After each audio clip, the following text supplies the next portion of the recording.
사무엘 하서. 사무엘서는 원래가 상하서가 나누어져 있던 게 아니고 처음에는 한테 이어져 있던 건데 책이 분량이 크기 때문에 나누어서 상서, 하서 이렇게 나누어졌습니다. 이 사무엘 하서는 처음부터 끝까지 다윗의 이야기로 가득 차 있습니다. 그래서 한 사람으로서, 한 개인으로서 그 이름이 다윗의 이름만큼 세상에 많이 알려진 이름이 많지 않을 거다 싶을 정도로 다윗은 참 성경 안에서도 그 이름이 많이 등장하는, 일단 우리 사무엘 그 하서 1장을 한번 본문을 펴봅시다. 사무엘 하서 1장. 사울의 죽은 후라. 시점을 말하죠. 책을 볼 때 언제, 어디서, 누가, 무엇을, 어떻게, 왜 이렇게 할 때 바로 첫 마디가 사울의 죽은 후라 하고 이제 글을 쓰는데, 글을 쓸 때 이런 형식을 갖출 수 있는 사람이라면 글을 써본 사람이에요. 언제, 어디서, 누가, 무엇을, 어떻게, 왜라는 요소가 빠져버리면은 항상 그 후대에 그 글을 읽는 사람이 어려워집니다. 그리고 우리가 여호수아서를 보면은 모세가 죽은 후라 이렇게 하여, 사사기를 보면요 여호수아가 죽은 후에 이렇게 나오는 거예요. 여기 또 보니까 사울이 죽은 후라. 일단 보면 다윗이 죽은 후에, 솔로몬이 죽은 후에, 대개 한 시대 한 역사라는 것이 어떤 한 인물이 열고 닫을 만큼 그런 역사적 인물이 있다는 거죠. 사울이 죽은 후라. 다윗이 아말렉 사람을 도륙하고 돌아와서 시글락에 한 이틀 유하더니 제3일에 한 사람이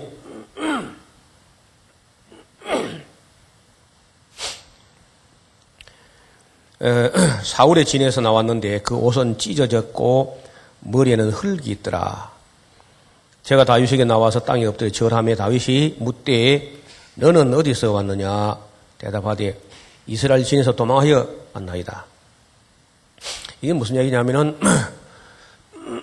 그 사무엘 상서 끝에 그 길보산 전투에서 사울 왕의 사부자가 죄송합니다.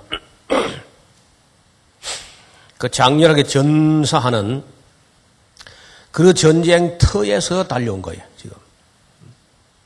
그러니까 우리가 책을 읽을 때 지금 이 앞에 지금 이 사무엘 하서 1장 그 앞에 이어졌던 이야기가 사무엘 상서 끝이죠.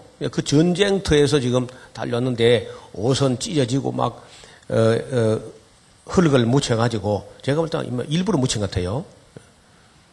그래서 전쟁터에서 얘가 이제 무슨 소식을 가져왔는데 그 소식을 다윗이 기뻐할 것이라 생각하고 가져온 거야.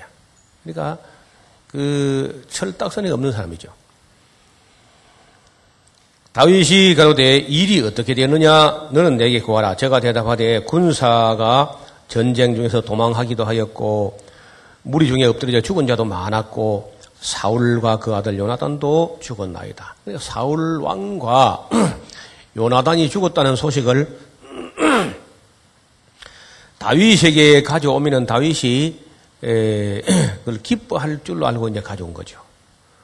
왜냐하면 그동안에 사울 왕이 다윗을 잡으려고 무진 애를 썼죠.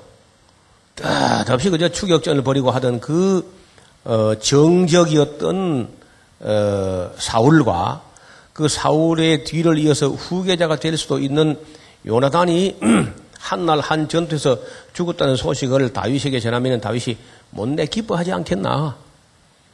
이런 생각하고 얘가 이제 표창장 하나 받을 줄 알고 그 소식을 가지고 이제 성그럼에 달려온 거야. 그래서 다윗이 5절에 그에게 고하는 소년에게 묻되 사울과 그 아들 요나단 죽은 것을 네가 어떻게 아느냐? 그에게 고하는 소년이 가로되 우연 길보아 산에 제가 올라가 보는데요.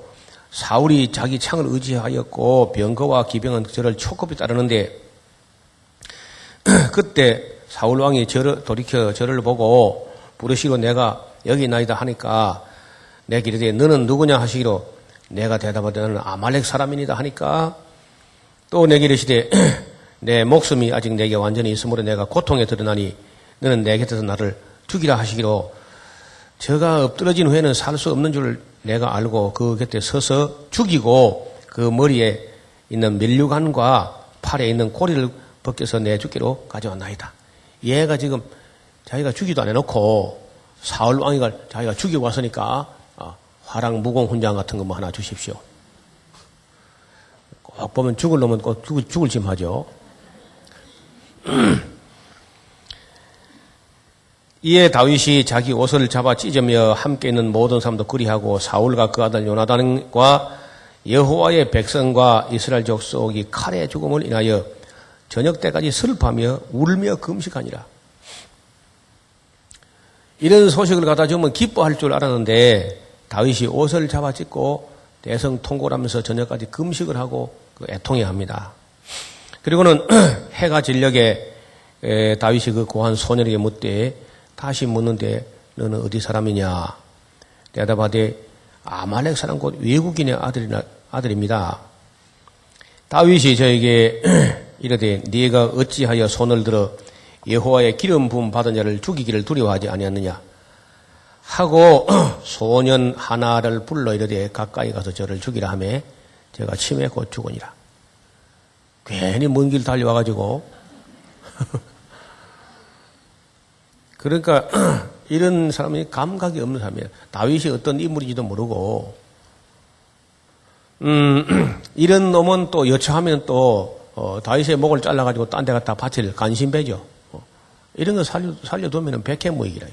이 밥만 축내는 사람. 다윗이 저에게 이르되 네 피가 네 머리로 돌아간 것이다. 네 입이 네게 대하여 증거하기를 내가 여호와의 기름 부음 받은 자를 죽였노라 했기 때문에 넌 죽어마땅 한 거다. 그렇게 끝장난 거예요. 여기서 이제 다윗의 그 성품이 보이죠. 그 다윗에게 와서 그런 뭐 알랑거리는 그런 간신배 용납하지 않는. 이런 대체로 왕이 분별력이 없으면요 간신배가 와서 알랑거리는 거예요.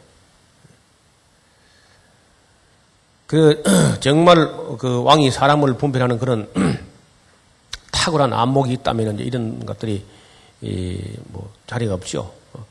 바로 잘라버릴 테니까.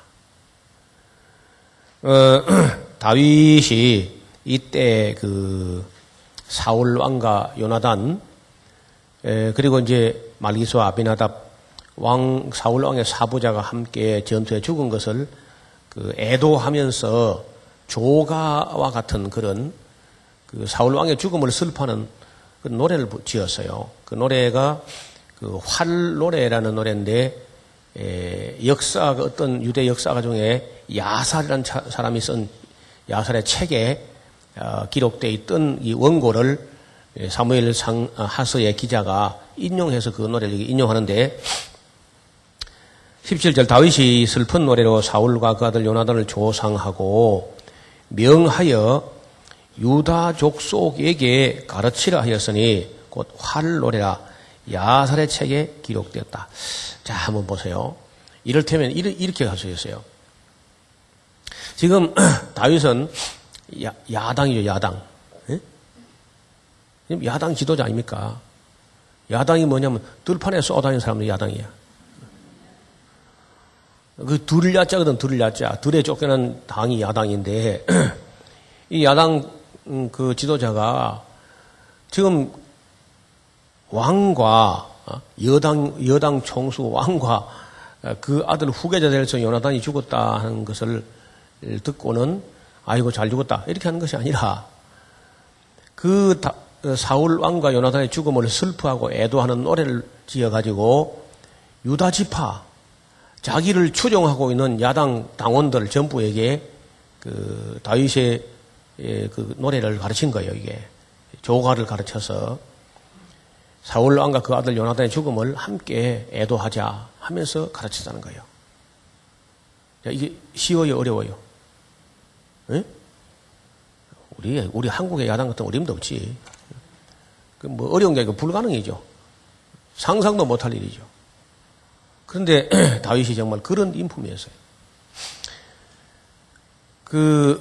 싸울 때 싸우더라도요, 살려놓고 싸워서 어느 것이 더 옳은 걸 내가지고 민족을 더 발전시키자는 거죠. 그거 잘하는 거예요. 여러분, 여당도 잘하려고 하면은 우리가 박수를 쳐야 되고, 야당도 옳은 말 하면 그 박수를 쳐야 돼. 그렇게 해서 우리 국가를 더 잘하자는 건데, 이게 무슨 당량을 하죠. 쏙 들여다보이는 그런 소리 하면 그는 우리가 돌을 던질 수 있지만은, 정말을 잘하려고 할 때는 거기 뭐 박수를 보내야 되는 거죠.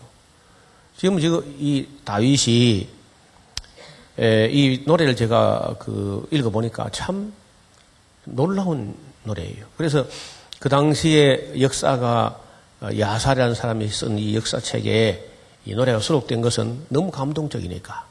이런 것은 뭐 전 인류 역사를 통틀어서 다시 읽기 어려운 그런 노래로 볼 수 있습니다. 우리 19절 봅시다. 19절 이하까지는 노래인데, 이스라엘아 너의 영광이 산 위에서 죽임을 당하였도다. 오호라 두 용사가 엎드러졌도다. 이 일을 가도에도 고하지 말며 아스글론 거리에도 전파하지 말지어다. 블레셋 사람들의 딸들이 즐거워할까? 할례 받지 못한 자들의 딸들이 개가를 부를까 염려로다. 길보아 산들아 너희 위에 우로가 내리지 아니하며 재물 낼 밭도 없을지어다. 거기서 두 용사의 방패가 버림받음이라. 그 사울의 방패가 기름 부음을 받지 아니함 같이 됨이로다. 죽은 자의 피에서 용사의 기름에서 요나단의 활이 물러가지 아니하였으며 사울의 칼이 헛되이 돌아오지 아니하였도다.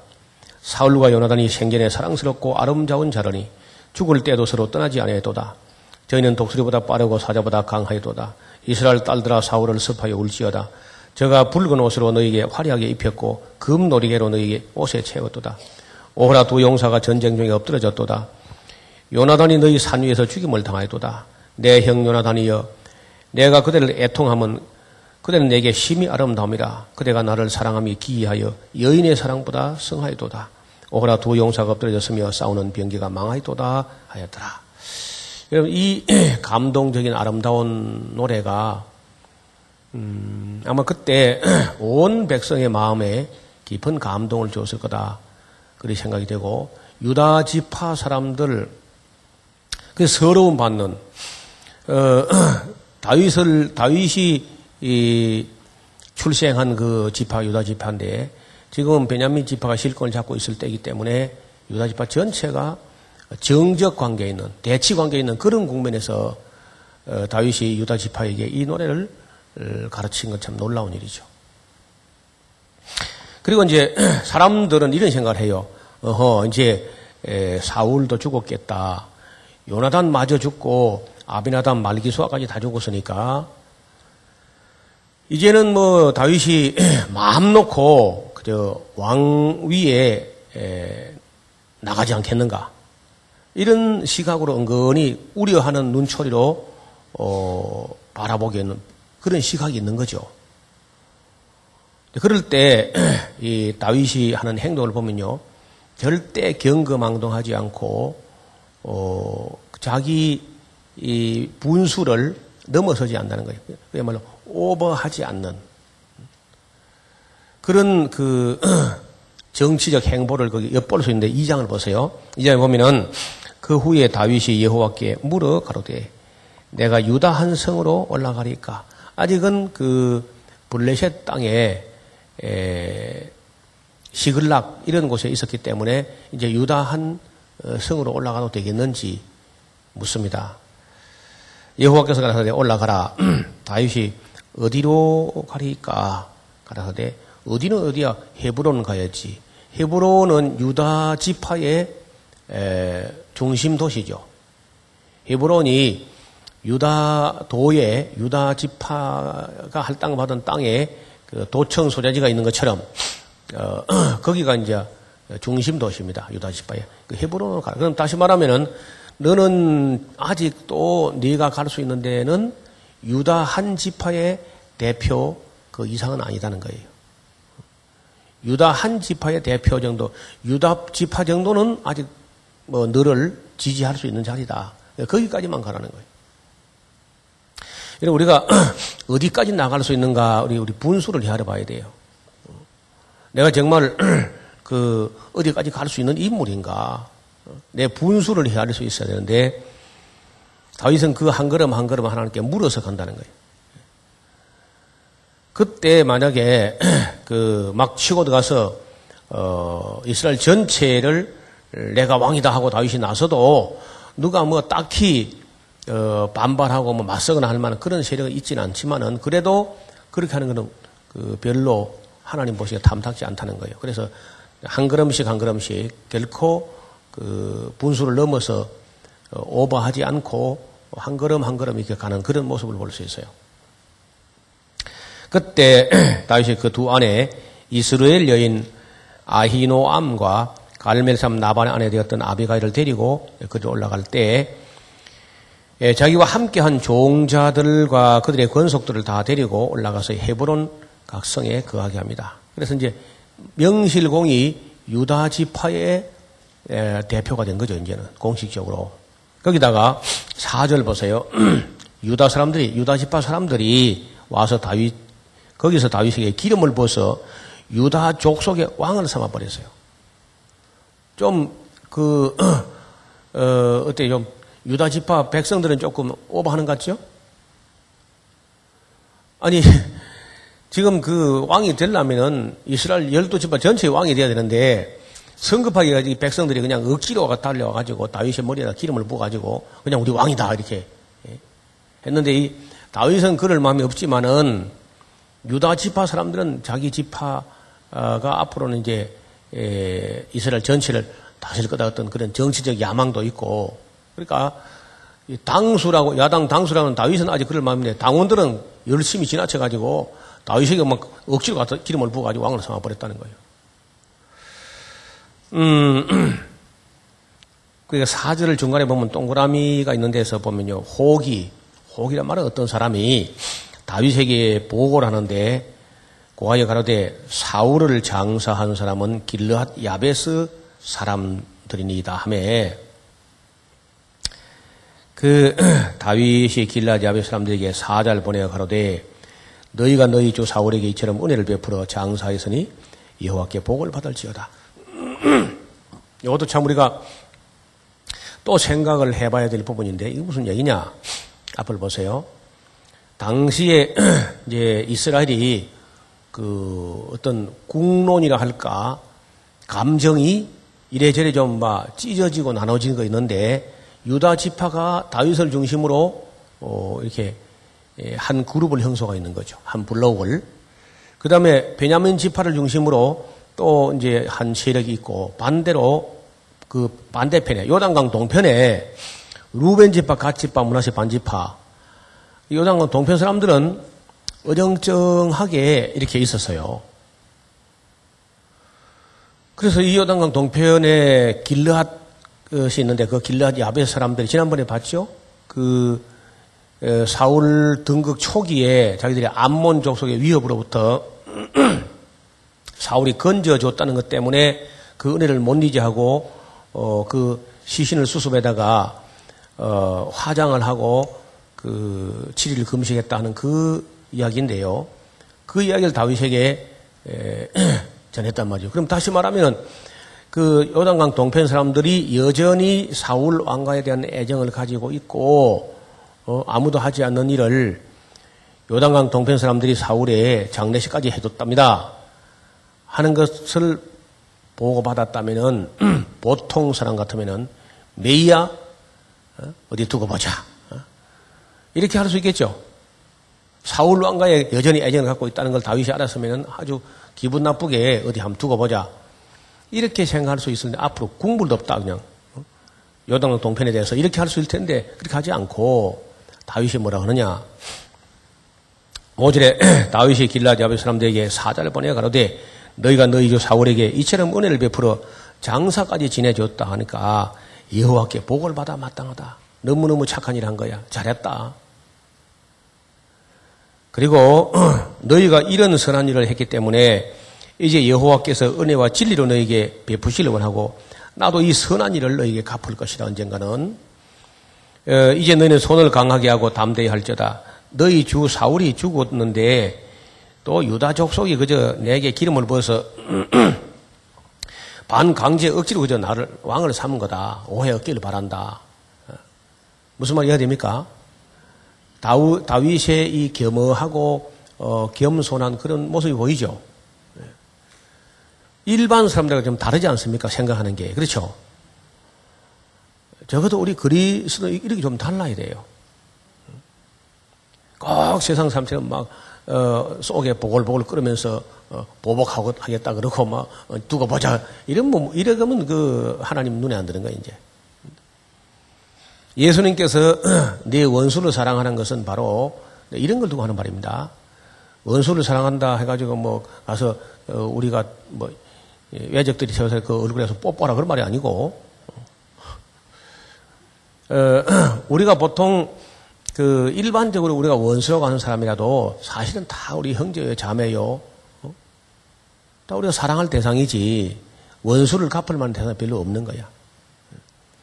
어떤 사람도 우리 원수가 있어서는 안 되거든요. 이런저런 뭐 오해가 쌓인다든지 아니면 또 그 이해 부족이라든지 이럴 수 있는 것이고 아니면 철이 없다든지 그 요즘 사람들은 이 철학이 없으니까 철이 없어요. 철학을 안 해서 그런지 철이 없어. 그리고 또 이제 과일도 철도 없는 걸 먹으니까 시도 때도 없이 아무 때나 나오니까 그 과일들이 다. 그래서 그런지 철이 없어 사람들이. 철이 안 들어도. 그래서 윤리적으로도 그 정말 제가 봐도 마음에 안 드는 사람이 많아요. 마음에 안 든다고 그렇다고 또 사랑하기를 멈추면 안 됩니다. 마음에 안 들어도 사랑해야 돼. 썩 마음에 안 들어도. 그래서 쉽지 않습니다. 내 마음에 안 드는 사람들 사랑한다는 게 쉽지 않죠. 그래도 우리가 내 마음에 안 든다 해가지고 다 미워하려고 하면요. 세상 사람들 다 미워해야 돼. 그러면 우리가 다 미워해서 우리도 결국 미움 받습니다. 여러분, 예수님께서 세상에 누가 별로 마음에 들었겠어? 12제자 다 뽑아놓고 봐도 뭐 다 우리끼리 하는 말이지만 베드로 뭐 입만 열면 실수하고 뭐 그리고 다 뭐 그 나중에 다 예수님 배반하고 뭐 가버리고 그렇지 않습니까? 그래도 예수님께서 자기 사람들을 사랑하시되 끝까지 사랑하시니라. 내 마음에 덜 들어도 그래 하면서 이제 우리도 좀 원만해 가는 거예요. 사랑하기 어려운 사람을 사랑하는 게 그게 일이지. 아니 뭐 그 예쁘고 착하고 사랑스러운 거 그건 누가 못 사랑해? 그거 다 사랑하지. 그런 건 세상 사람도 그런 사랑해요. 그런 거는 너무너무 착하고 사랑스럽고 이런 건 세상 사람 사랑합니다. 근데 우리가 그리스도께로부터 받은 것은 우리가 우리 앞에 참 원수처럼 하는 사람도 그 사랑하라는 거예요. 왜냐하면 그 사랑하는 것이 그 사람을 사랑이 변화시킵니다. 그 우리의 사랑이 그 사람을 변화시킬 때까지 사랑해야 돼. 그래 쉽지 않습니다. 다윗은 정말 그의 이런 사랑이 원수까지 다윗을 옳다. 이러면 사울이 그 몇 번씩이나 다윗의 선행을 보지 않습니까? 이것이 네 목소리냐 하면서 내가 다시는 너를 쫓지 않겠다. 이렇게 하는 거 볼 때 그 사울의 그런 그 강팍한 마음도 다윗의 그런 진실과 성실과 그런 사랑에 녹아지는 거죠. 일순간이라도 말이에요. 자, 이렇게 해서 이제, 다윗이 유다 한 지파의 왕이 되었는데, 2장 8절 이하에 보면은, 사울에게 아직 아들 하나 왕자가 남아있죠.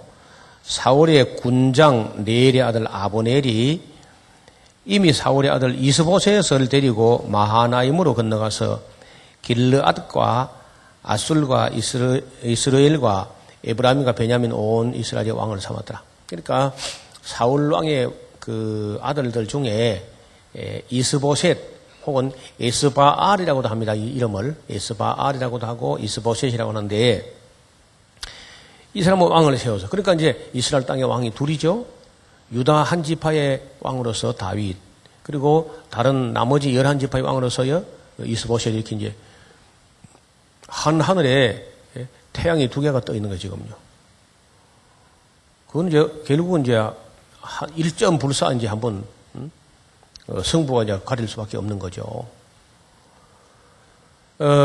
이런 그 과도기에 조심을 해야 돼요. 역사가 이게 어떤 그 새로운 국면으로 넘어가려고 할 때 어떤 과도기를 거치는데 그럴 때 조심을, 경거망동하지 말고, 그럴 때 사람들이 실수하기 쉬운데, 여기 잘 보시면은 10절, 사울의 아들 이스보셋이 비로소 이스라엘 왕이 될 때에 나이 40세며 2해 동안 위에 있었습니다. 그러면은 그 나이 순서를 볼 때 요나단이 제일 큰 아들이고 아비나답, 말기스와 이스보셋, 이렇게 이스보셋이 사울의 4번째 아들쯤 되는 모양인데, 그 외에 또 뭐 딸들도 있고 했으니까, 그래서 짐작컨대 이때 이스보셋 나이가 40세인데 다윗은 한 30살도 채 안 됐거든, 그때는요. 한 30살 됐겠나. 그런데 그러면 다윗하고 벌써 이스보셋 차이가, 나이가 한 10살 가까이 차이 나는 거야. 그러면 거기다가 아비나답, 말기스와 요나단까지 올라가면 요나단은 아마도 그보다 또 한 3살 터 올라가도 또 한 10살 차이 나는 거죠. 그래서 다윗하고 요나단 사이는 나이 차가 최소한도 15살 내지 20살 차이 나는 거예요. 그래서 일반적으로 말하는 우리가 말하는 친구, 그런 사이는 아닙니다. 우리나라 사람들이 말하는 친구는 거의 동년배죠, 동년배. 한 살 차이 나거나 뭐 이 정도의 친구라 그러지, 우리는 3살 차이만 나도 친구 안 되죠, 한국 사람들은. 근데 이제 저쪽 사람들은 그게 좀 달라요. 그쪽 사람들의 친구라는 개념은 거의 나이하고 차이가 없는 그런 우정 개념이 있습니다. 그리고 우리가 이제 하나님도 예수님도 잿지 맡은 우리 구주 어찌 좋은 친구인지 친구를 하지 않습니까? 아브라함을 하나님께서 내 벗이라 그런 적이 있죠. 그래서 그 나이하고 상관없이 친구가 될 수 있는 사회가 열린 사회야. 너무 나이를 가지고 딱딱 잘라가지고 경직된 사회고요. 그래서 좋은 친구는 나이하고 상관이 없는 거예요. 할아버지 친구는 손자죠. 그런 식으로 나이하고 상관없이 그저 친구가 될 수 있으면 참 좋겠어요. 그래서 다윗과 요나단 친구라는 것은 우리 한국 사람들이 말하는 그 동년배의 어떤 친구가 아니라는 거예요. 그래서 이 이스보셋이라는 사람은 그렇게 출중한 사람도 아니고 그 사울의 아들들 중에 아무래도 요나단이 가장 걸출한 인물이었는데 아깝게도 사람은 그저 전쟁에서 전사하고요. 다윗이 헤브론에서 유다 족속의 왕이 된 날수는 7해 6달이더라. 그러면 그 7해 6달이면 이제 7년 반 정도, 그리고 이제 70세에 돌아가셨는데 유다 전체 왕이 된 것은 33년 하니까 30살쯤 됐을 때 유다 지파의 왕으로 시험을 받았다. 이렇게 이제 봐야 되겠죠. 30살쯤 될 때. 그때 유다 한 지파의 대표성을 띠고 있었고, 한동안은 이 넬의 아들 아브넬이라고 하는 그 넬의 아들 아브넬은,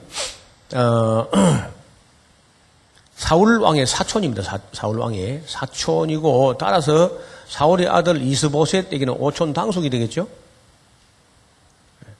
요즘 사람들은 촌수를 잘 계산 못하는 것 같아요. 그래서 오촌 당숙부가 되는데, 그 당숙부들은 하면 이제 군대 장관으로, 이렇게 해서 이제 이스보셋에서 옹립하면서 실제 실권은 아브넬이 다 잡고 있는 거예요. 그저 이스보셋은 얼굴마담으로 이름만 그저 왕이다, 그 왕의 아들이니까 왕이다 이렇게 세우는 것뿐이죠. 그런데 12절에 넬의 아들 아브넬과 사울의 아들 이스보셋의 신복들은 마하나임에서 나와서 기브온 목가에 왔고, 이 스루야의 아들, 스루야는 다윗의 누나입니다. 누나 스루야의 아들 요압과 다윗의 신복들 나와서 기브온 목가에서 저를 만났는데, 이는 못 이 편이요, 저는 못 저 편이라. 그래서 기브온 연못이 있는데 그 연못을 사이에 두고 다윗의 군대 그리고 이스보셋 군대가 이제 딱 맞닥뜨리게 된 거예요.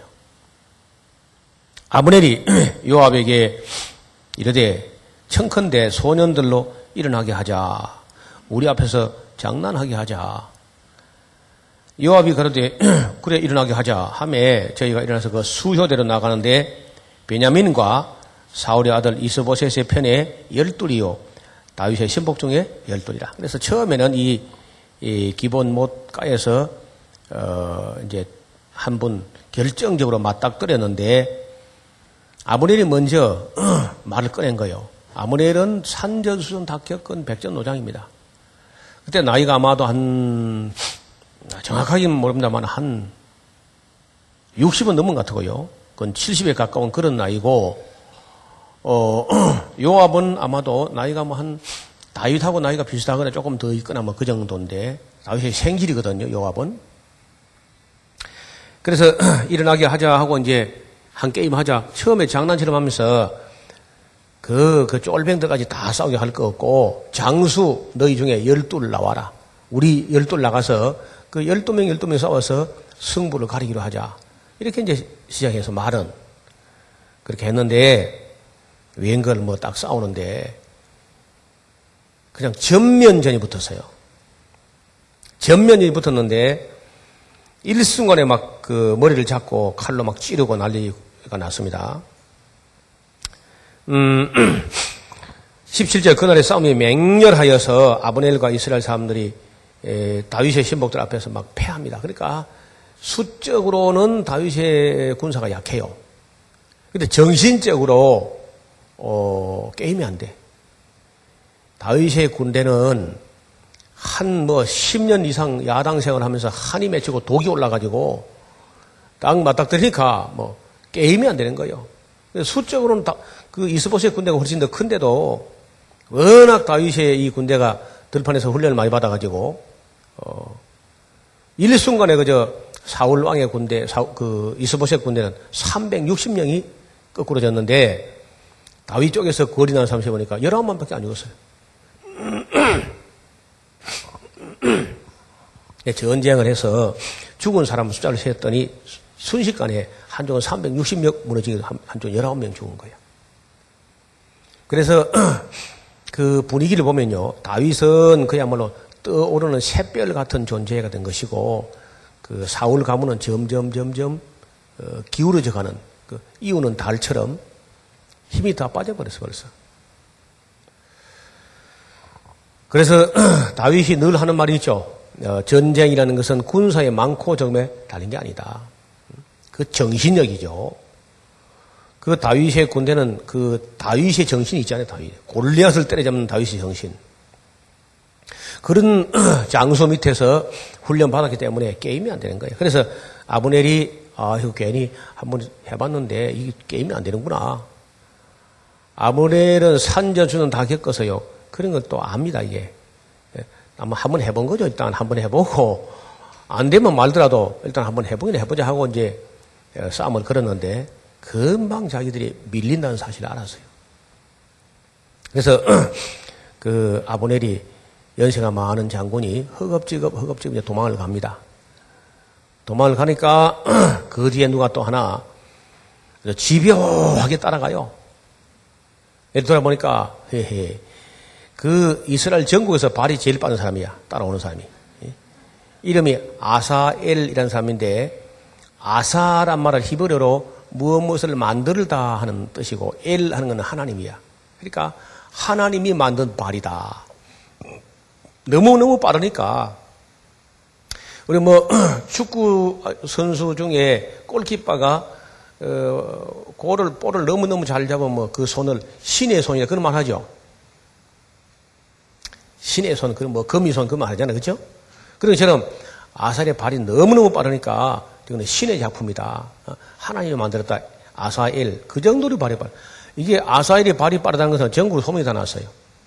완전히 뭐 그 모리스 그린이나 칼 루이스처럼 그죠? 올림픽 나가면 그냥 10초 안에 끊어가지고 금메달감이야. 이 아사엘이 막 쉥 하고 달아나면요 꼬무신 탄 냄새가 난다니까. 얼마나 발이 빠른지. 그 정도로 발이 빠른 사람이야. 그 앞에 도망가고 있는 아브넬은 뭐 연세가 많아가지고 허우적하고 띠뚱띠뚱하고 하는데 뭐 점점점점 거리가 가까워지잖아요.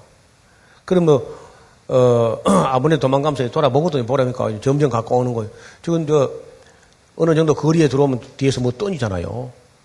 그래서 야, 아사엘아 내냐 내려라. 야, 너무 따라오는 것 같다. 내가 얼마 너를 해칠 수 있지만은 너를 해치우고 나면은 너 형 요압하고 앞으로 협상이 어려워서 그래. 그러니까 제발 그만 따라와. 너 자꾸 죽으려고 따라오느냐. 뒤에 이제 아사엘이라는 사람은 이때 또 이 어려운 때에 월척을 한 마리 낚아놔야 나중에 또 공신록에 올라가고 또 뭐 있잖아요. 한 자리 하고 말이요. 그래서 그물을 한 마리 잡을 거라고 그러면서 따라오는데 아브넬이 아무래도 점점 가까워지는 것 같아요. 뒷꼭지가 간질간질 하면서. 그래서 그 참 골창이 따라오네. 그거 자꾸 따라오냐. 그냥 자루나 우루나 치우쳐가지고 쫄병 하나 붙잡아가지고 막 군복이나 하나 벗겨가지고 막 체면 유지하고 빨리 돌아가. 왜 자꾸 따라오냐. 해도 따라와. 계속 이야기가 계속해서. 그래 아브넬이 아이고 모르겠다. 뭐 협상은 나중이고 오늘 내가 살아야 뭐 협상하든지 말든지 할 거 아니야.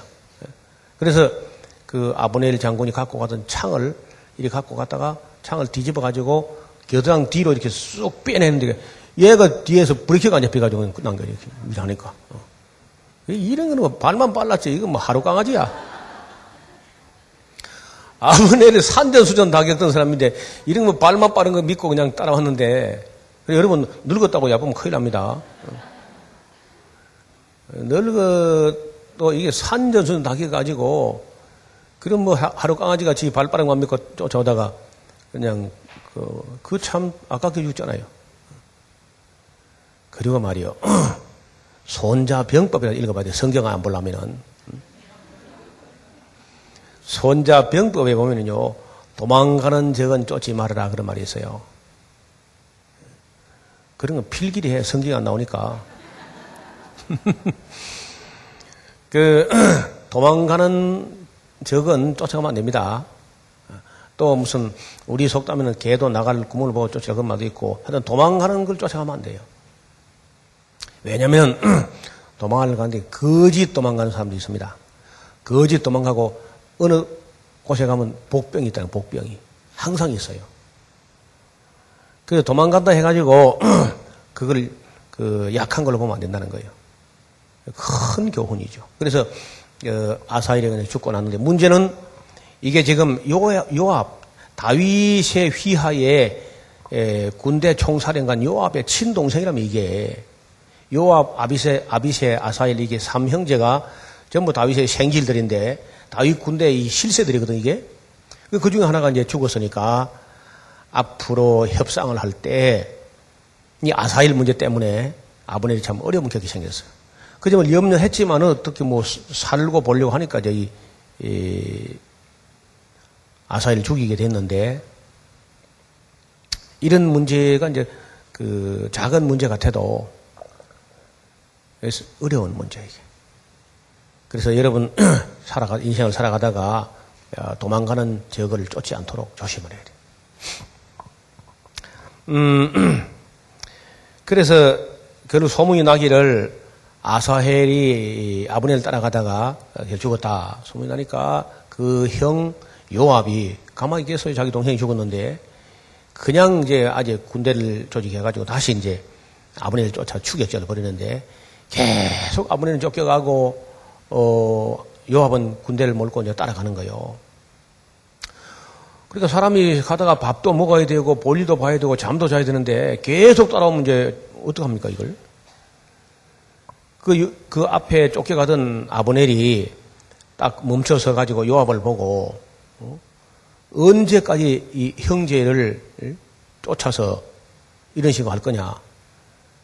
마침내 참혹한 일이 일어나야 되겠느냐.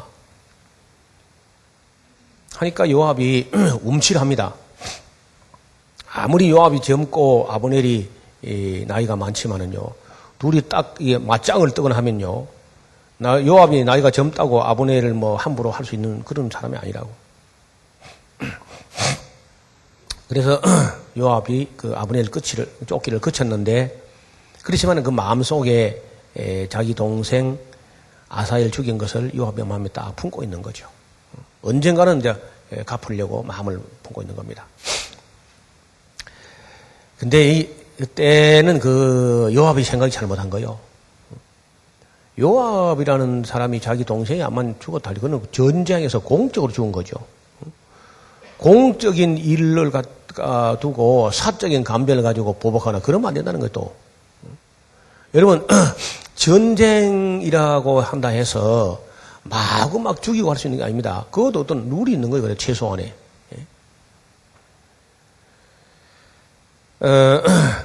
그래서 그 뒤에 이제 그 아브넬이 무슨 실수를 하냐면은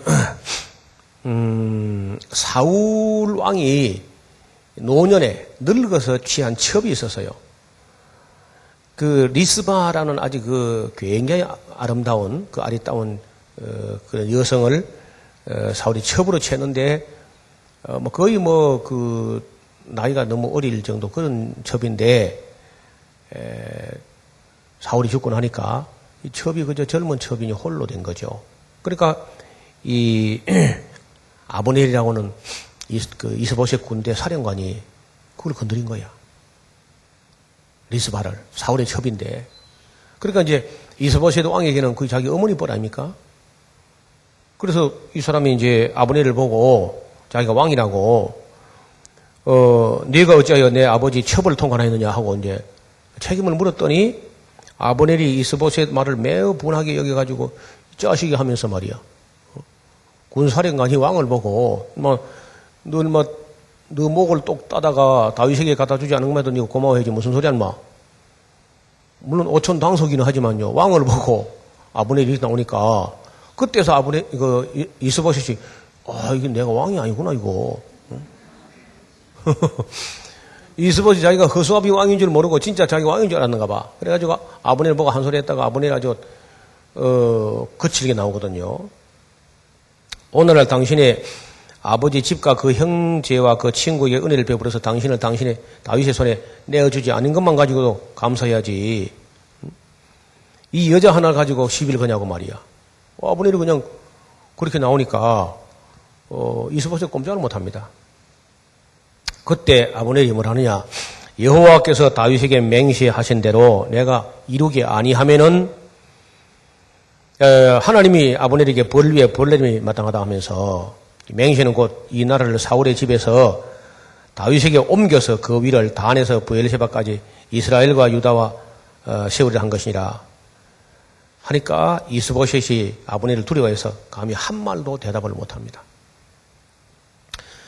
그래 자기 오촌 당숙이니까 자기를 지켜주리라 생각했지만요. 그는 또 잘못 본 겁니다. 이스보셋이.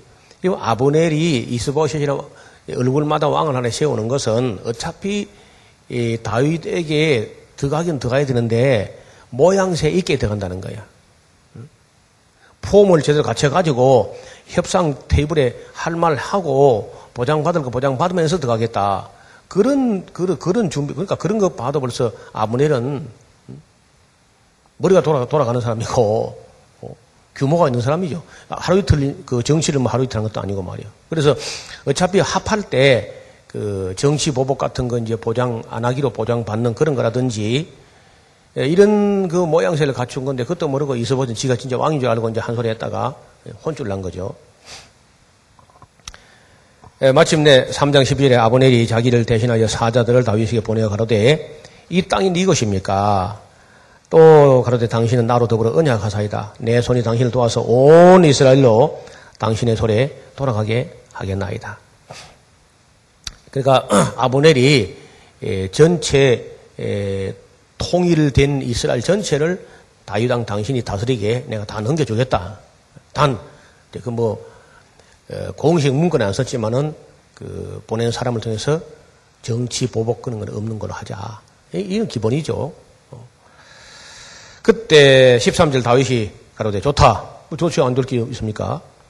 내가 너와 언약하려니와 내가 네게 한 가지만 요구하는데 나를 보러 올 때에 위선 사울의 딸 미가를 데려오라. 그렇지 않으면 내 얼굴을 더 보지 못하리라. 여러분 지금 세월이 상당히 흘렀는데도 한 10년 넘어 흘러갔을 텐데도 다윗이 여전히 그 첫사랑이었던 미가를 잊지 못해야 합니다.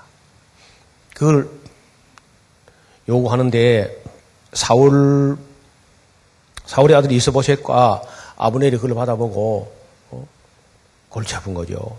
지금 남의 그 아내가 되어서 시집간 지 한 10년 됐는데 그걸 좀 빼앗아 오라면 어떡합니까 지금. 또 그렇지만은 다윗이 그 협상 카드가 오는데 단서가 여러 개 붙은 거 아니고 단하고 한 개 딱 붙었는데 그걸 최우선으로 협상 카드에 최우선으로 지급하겠다는 거예요. 우선 미가를 데려오고 나서 이야기하자. 참 골치 아프지만은 뭐 할 수 없죠. 이스보셋이 사람을 보내가지고 라이스의 아들 발딜에게 가서 미가를 빼앗아 오니까 그 남편 발디엘이 울면서 바후림까지 따라오는 거야. 아브넬이 저에게 뚝 하고 돌아가라. 그래서 이제 데리고 왔지요. 데려와서 이제 다윗이 자기는 참 첫사랑이라고 해석을 챙겨줬는데 이 미갈이 또 이 참 교양이 없어 사람이 여자가. 그래서 이게 나중에 이 다윗 본인도 어려워지고 다윗도 어려워지고 온 나라까지 어려워지는 그런 이야기가 그 이후에 이어지는데 다음 시간에 우리 살펴보도록 하겠습니다.